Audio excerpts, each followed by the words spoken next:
Good morning সবাইকে। Good morning করে তাহানি বাবু উঠে পড়েছে। আমিও আজকে রেডি হয়ে সকাল সকাল বেরিয়ে পড়েছি গাড়িতে। আজকে চলে যাচ্ছি জয়নগর। বাট জয়নগর কেন যাচ্ছি দাঁড়াও দাঁড়াও, জানতে হলে পুরো ব্লগটার সাথে থাকো। তাহানির গুড মর্নিং দিয়ে যখন ব্লগ শুরু হয়েছে, তার মানে গাড়িতে বেনুদি রয়েছে। গাড়ি চালাচ্ছে কাকু, মানে বেনুদির বাবা, আর সামনের সিটে বেনুদি গান অপারেটিংয়ের জন্য রেডি। আর ব্যাক সিটে বসে গান শুনতে শুনতে মস্ত আমি তো যাচ্ছি।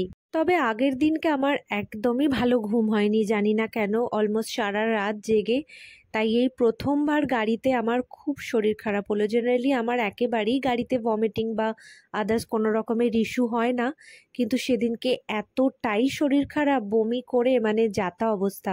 কিন্তু যেতে তো হবেই, তাই জন্য যাচ্ছি আপাতত। পৌঁছানোর পরই মনটা খুব ভালো হয়ে গেল। একেবারে গ্রামের পরিবেশ। এই যে এসেই বসে পড়েছি কাজে। দাঁড়াও, এবার তোমাদেরকে ফাইনালি বলি যে আমরা কি জন্য এসেছি। বেনুদি ইঞ্জিনিয়ার, এ তো তোমরা সকলে জানো, কিন্তু সেই সাথে বেনুদি ম্যারেজ রেজিস্টারেরও কাজ করে। ওখানকার পুরো পরিবেশটাই একদমই গ্রাম্য, মানে একটা যে ম্যারেজ রেজিস্টারের অফিস বা অন্যান্য রাস্তাঘাট যা কিছু যেরকমই, সবই খুব স্নিগ্ধ। একদম মনে হচ্ছিল নিজের দেশের বাড়ির কথা, খুবই মনে পড়ছিল যে এতটাই সবুজের মধ্যে চলে এসেছি। কলকাতার কংক্রিটের মধ্যে তো আর এরকম সবুজ দেখাই যায় না, তো ভীষণ একটা অন্যরকম ফিল হচ্ছিল। ওখান থেকে চলে গেলাম বেনুদির গ্রামের বাড়ি। সেই জায়গাটাও এত সুন্দর, কি বলবো। পুকুর পাড়ে বসে না ওই গরমের মধ্যেও মনটা কি ভালো যে হয়ে যাচ্ছিল, মানে এসিও হার মানবে সত্যি কথাই। গাছপালার ঠান্ডা, একটা অদ্ভুতই ঠান্ডা। আর ওদের বাড়িগুলো সব মানে পুরনো দিনের, কি সুন্দর, মানে আমি বোধহয় ভাষায় প্রকাশ করতে পারবো না। পুরো অ্যাটমসফিয়ারটাই এত অন্য রকম, ঘর দোর, বিল্ডিংগুলো সব কিছুই।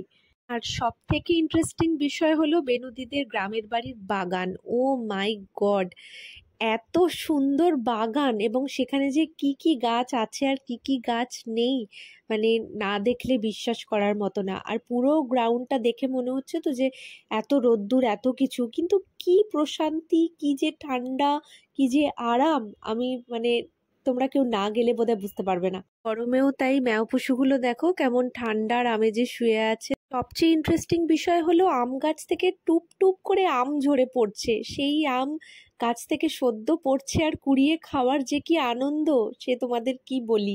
ফেরার পথে রাস্তায় আমরা আবার একটু স্ন্যাক্সও খেয়ে নিলাম। আর কি, সারাদিন কাজ, ঘোরা, বেনুদির বাড়ি, সেখানে খাওয়া দাওয়া, সবার সাথে দারুণ একটা দিন কাটলো।